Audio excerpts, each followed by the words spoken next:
I'm Denton Davidson, senior editor for Gold Derby, here with two-time Emmy nominee and two-time Screen Actors Guild Award winner Chris Sullivan, who of course plays Toby Damon on This Is Us for NBC.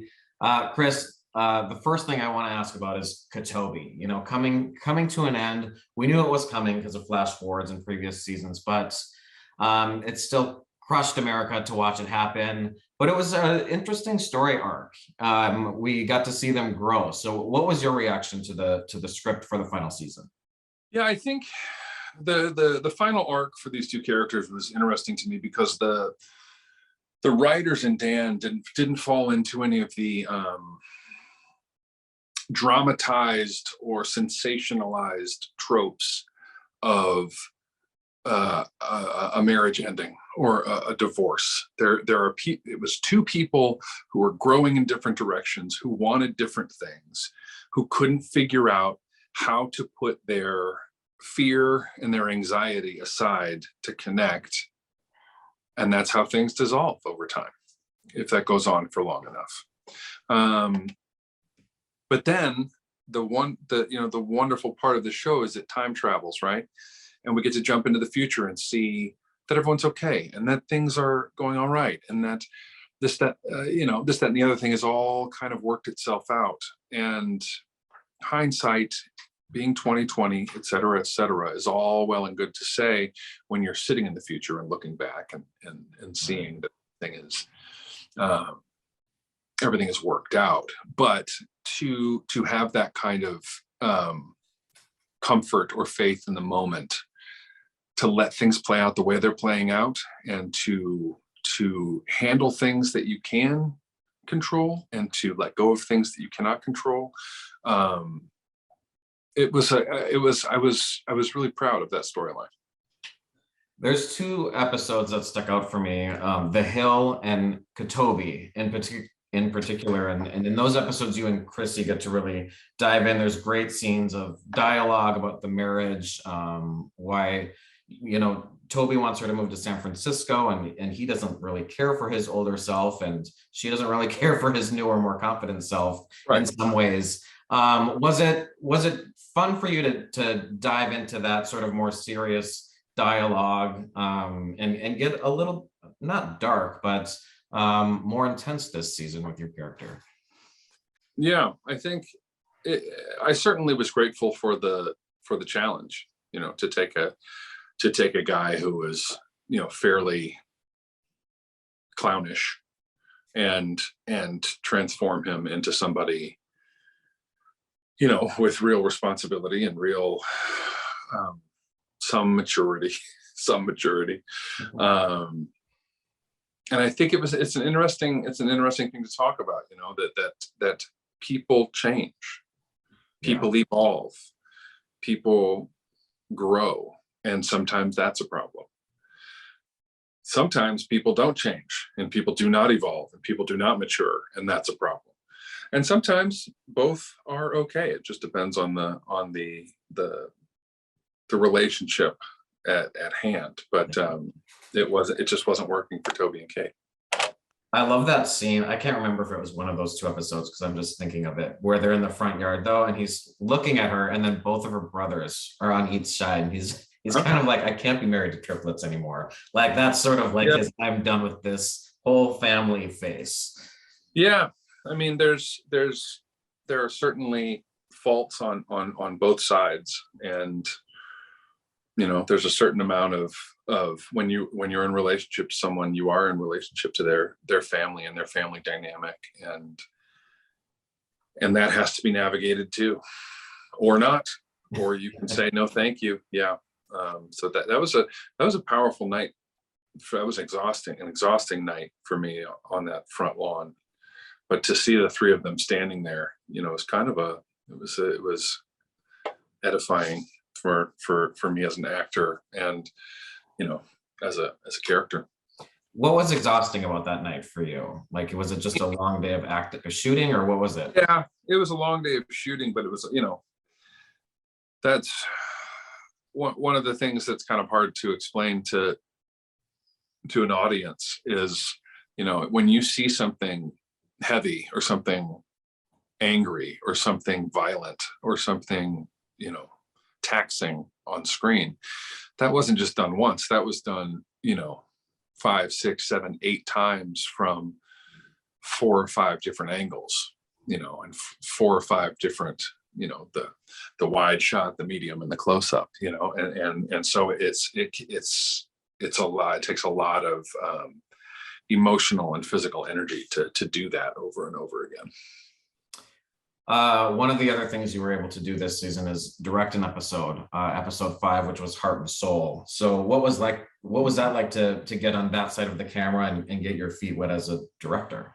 Yeah, it was an incredible learning opportunity for me. Not only just, learning how to direct an episode of television, but kind of fully understanding all of the different phases of pre-production and post-production and things like that. And luckily for me, I was doing it on a production I was already a part of. So the family kind of welcomed me in. I know John and Justin and Mandy and all of the other cast who had a chance to direct feel the same way.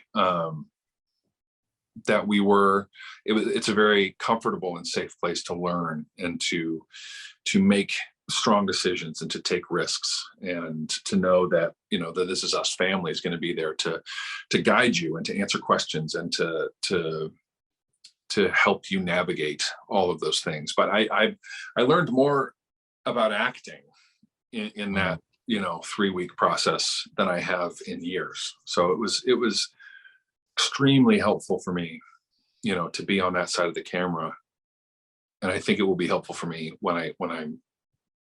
it was helpful for me throughout the rest of the season when I was in front of the camera, to understand what was going on back there, what they needed, what they were looking for, what edits together well, what doesn't.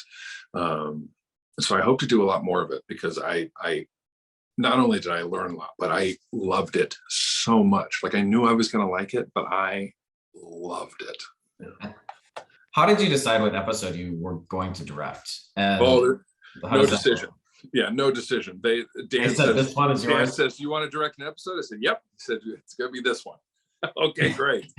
And then how do you make sure it's seamless? Because there are a lot of different directors. Some directors continue to come back for more, like Ken Olin is right. A lot. But how do you make them sort of blend? Well, Ken Olin is a big part of that. As our producing director, he is overseeing things, making sure that everybody stays on track. But also Yasu Tanita, our director of photography, knows this show inside and out. So if a director comes in and says, "Well, I want to do this, this, and this," he essentially says, "Yeah, we don't do that on the show."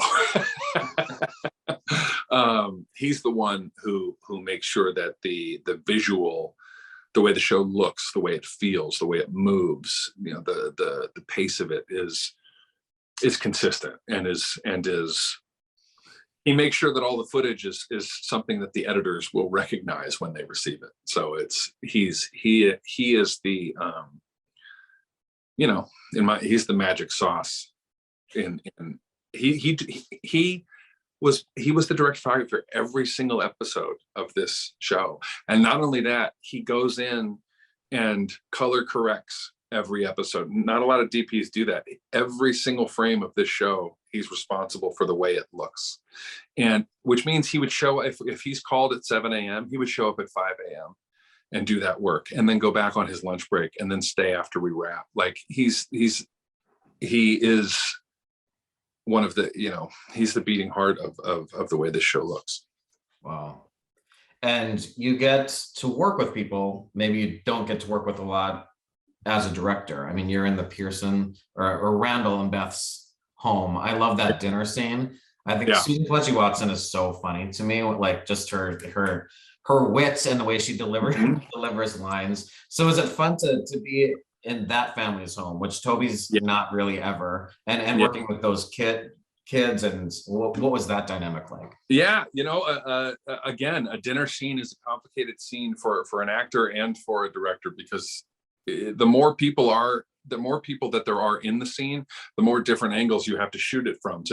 If she looks, you have to shoot everywhere someone looks. So if she looks over here, now you have to shoot this. And if they look at each other, you have to shoot that. And so it was quite the challenge for me as a first-time director, because I think I had 3 table scenes with different groups of actors, and so it was a challenge logistically, but then it was also just a joy to watch everyone face off. And like you said, Susan is a technician with her body language and her eyes and her mannerism and the way she delivers words. She's a mechanic, and it's impressive to watch, and Sterling is like this force. And then to watch these young actors, show up and face off against these two titans was impressive. And it was, again, I was just all day long, I was giddy. I was like a kid. What are you going to miss the most about Toby? I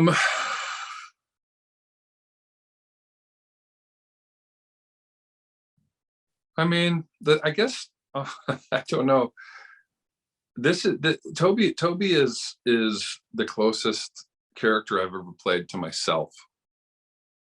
And so ironically, the things that I enjoy about Toby, I kind of get to take with me, and the things that I didn't necessarily like about Toby are probably pretty close to the things that I don't really value too highly in myself. So those are things that I also take with me, but I get to work on. So the character kind of lives on in my life. But I'll miss all of his friends. I'll miss all of his relationships. I'll miss the people that he got to interact with. Gold Derby recently had an article in a gallery of the 25 greatest families in TV, and the Pearsons were among them historically. And I'm just curious, what has it been like when you look back on all of this to be just part of such a phenomenon? I mean, how has it affected your career, and just to be, it just launched you into a different place? What has this meant to you? Yeah, I think this show has shown me, has increased certainly my self-confidence, my confidence in my ability to perform and deliver a story on television. I think it has,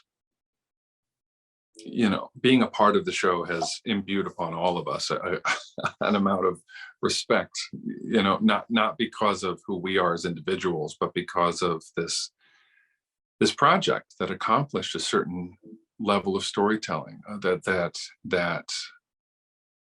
had the highest level of integrity from the pilot to the finale. I mean, not many shows get better as they go, and our final season is as good, if not better, than anything we've done leading up to it. And so to be included, to be included in conversations with Mandy Moore and Milo and Sterling and Sue and Chrissy, Justin, John, all to be in the same conversation as those performers who I respect so much has changed my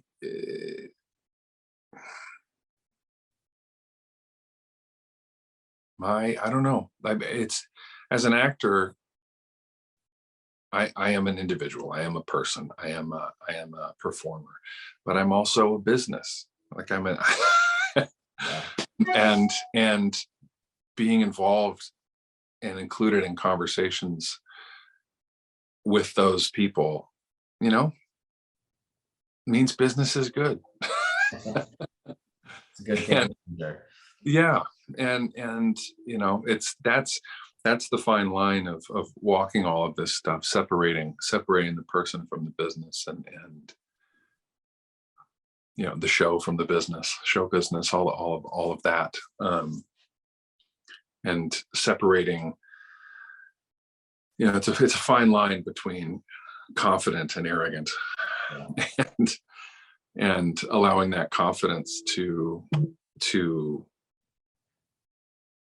carry me through without turning into something that affects the way I treat myself or other people.